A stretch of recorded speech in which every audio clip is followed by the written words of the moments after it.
Bali, una natin gagawin, gagamitan natin siya ng number 17 na close range. Yan.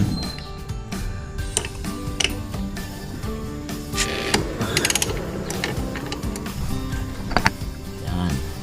Goods pa naman siya. So mga kanoa, nalinis na natin yung ating drive piece, pinaka pulley set natin. Yan yung drive piece natin, yung mga bola, backplate. Ito yung isa pang parte ng drive piece natin. Nalinisan na natin yan, ginamitan lang natin ng soap detergent yan guys.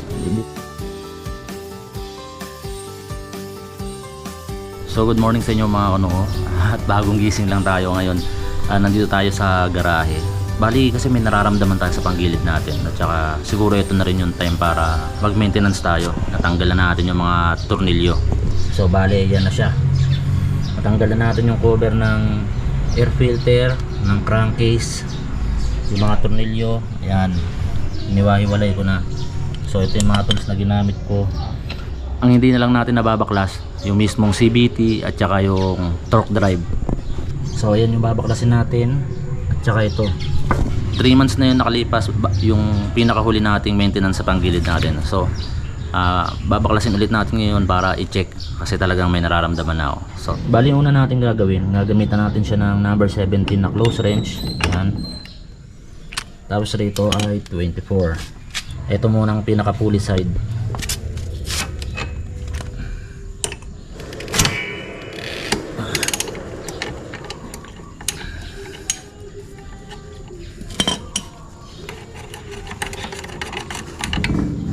Nabaklasan natin yung pinaka pulley natin. Tapos ito namang susunod yung pinaka torque drive na. Kailangan natin ng pangontra dyan guys.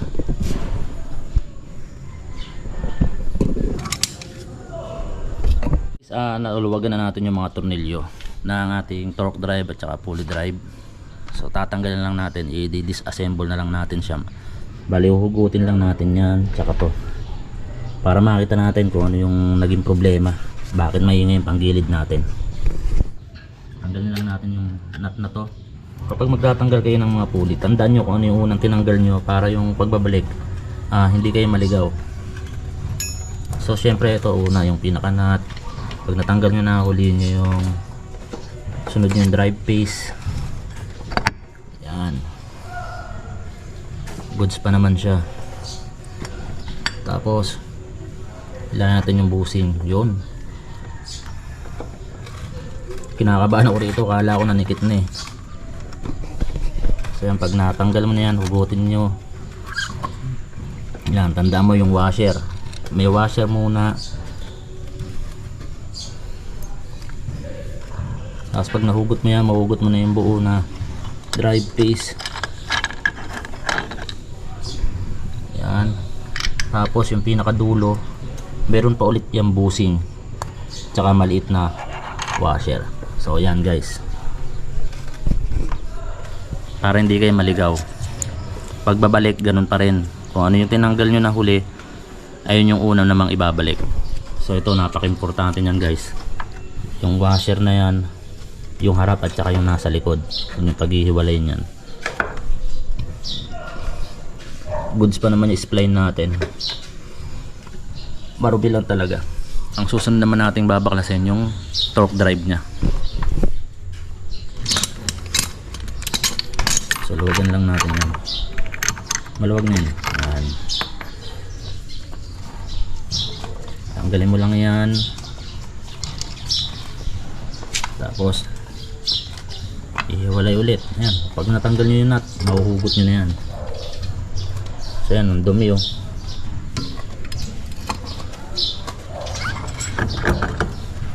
Yan.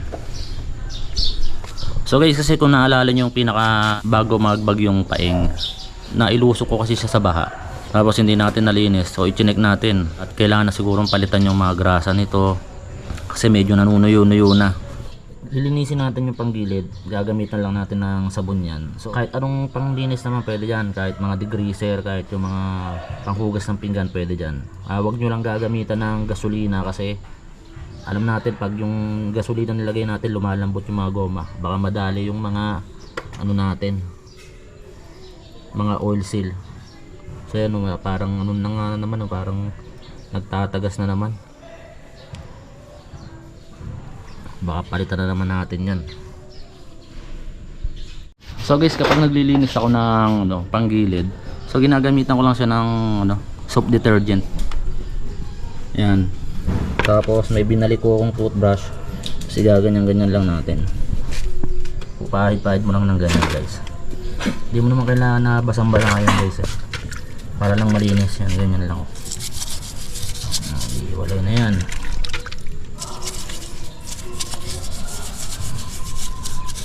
So mamaya ako na lang pakita ko sa inyo guys kapag malinis na. So yan guys, medyo luminaw na ng kaunti. Nalinis na natin. Hindi na naman natin kailangang masyadong malinis yan guys. Importante natanggal mo yung mga alikabok kasi yun ang babalik sa natin sa mga panggilid natin, kaya minsan nagdra-dragging. So importante nalinis mo yung crankcase na yan. Susunod naman natin i-check natin yung mga flyball natin kung okay pa.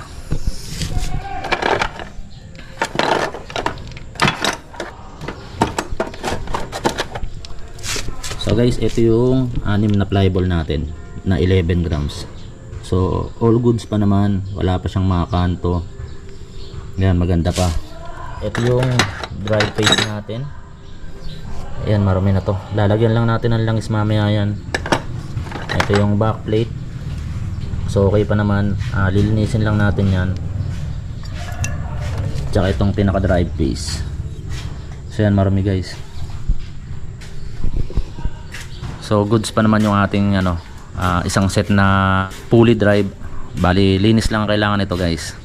So mga kanoa, nalinis na natin yung ating drive piece, yung pinaka pulley set natin. Yan yung drive piece natin, yung mga bola, backplate. Ito yung isa pang parte ng drive piece natin. Nalinisan na natin yan, ginamitan lang natin ng soap detergent yan guys. Hindi tayo gumagamit ng gasolina kapag maglilinis tayo ng panggilid. So ganun lang guys. Mamaya papakita ko sa inyo kung paano naman yung pagbalik. Ang importante kasi iisa-isahin mo bawat detalye para hindi magkakaroon ng problema kapag ibinabalik mo na yung panggilid mo, para iwas na rin yung mga dragging, yung ingay ng panggilid, yung mga lagutok, yung mga naririnig mo kapag nagdra-drive ka. So mga kanoon, nalinis na natin yung ating clutch assembly, tapos ibabalik na natin yung panggilid natin, yung CVT natin. So napaka basic lang nito guys. Assemble muna natin yung yung pulley drive. So lagay lang muna natin yung bola natin dito.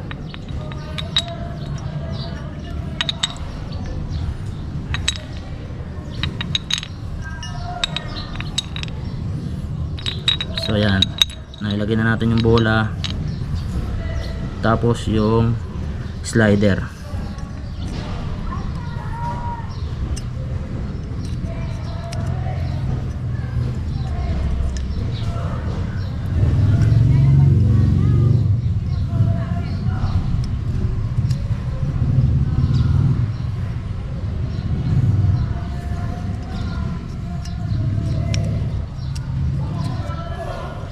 Pag nalagay na natin yung slider, saka natin itatakip to. Babalik natin rito. Ayan. Make sure na lapat siya guys. Tapos ang una natin ilalagay rito guys, itong maliit na bushing.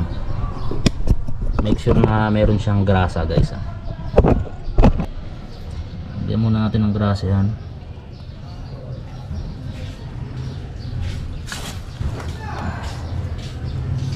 Bago natin ikabit. Unahin nyo muna yung maliit na bushing na yan, tapos susunod na natin yung inassemble natin na pulley. So ikabit muna natin itong pinaka bushing sa may pulley guys. Ayan.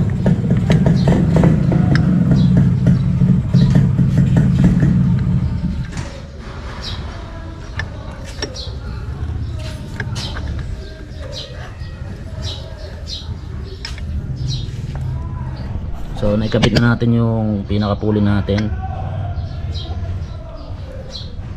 Sure lang natin na walang grasa yan guys.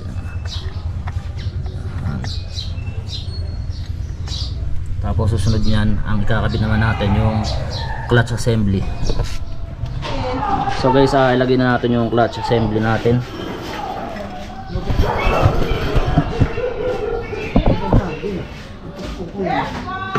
So yan na guys, nalagay na natin yung clutch assembly. Assembly na natin, lalagay na rin natin yung bell muna, yung pinaka belt muna guys, bago natin sasabit dito.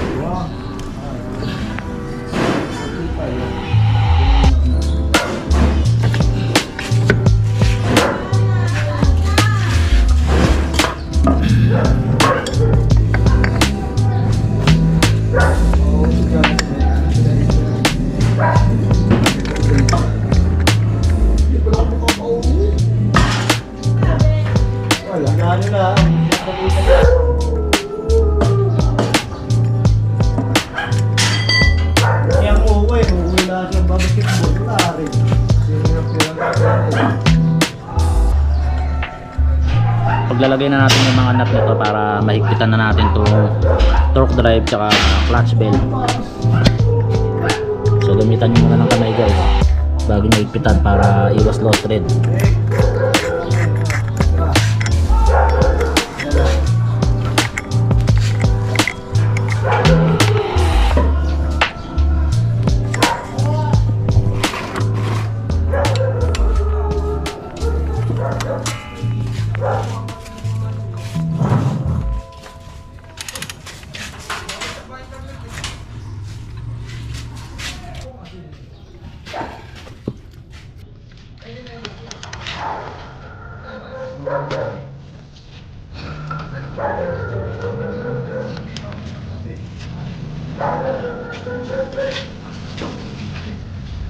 Bakit ka?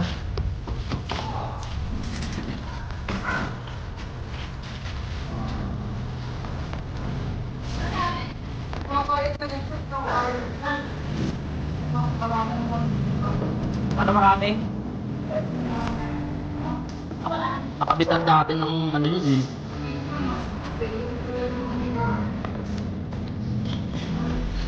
Kasi kaya nung hindi na magpapalala lang ang babalik na kaya kasi sa akin nakasunod daw yung pito. Sabi ka sa baba yung pito yan, kaya maniuran eh.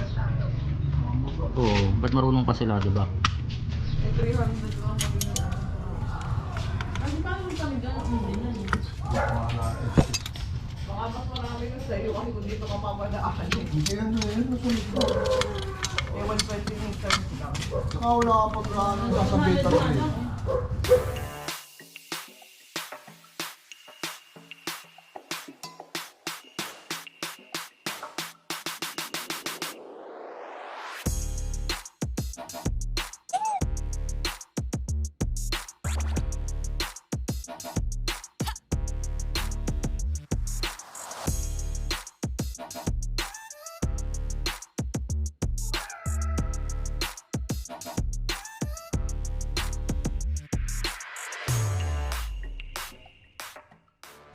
So mga guys, yun lang no. Natapos na natin yung paglilinis ng CVT, yung pagbaklas.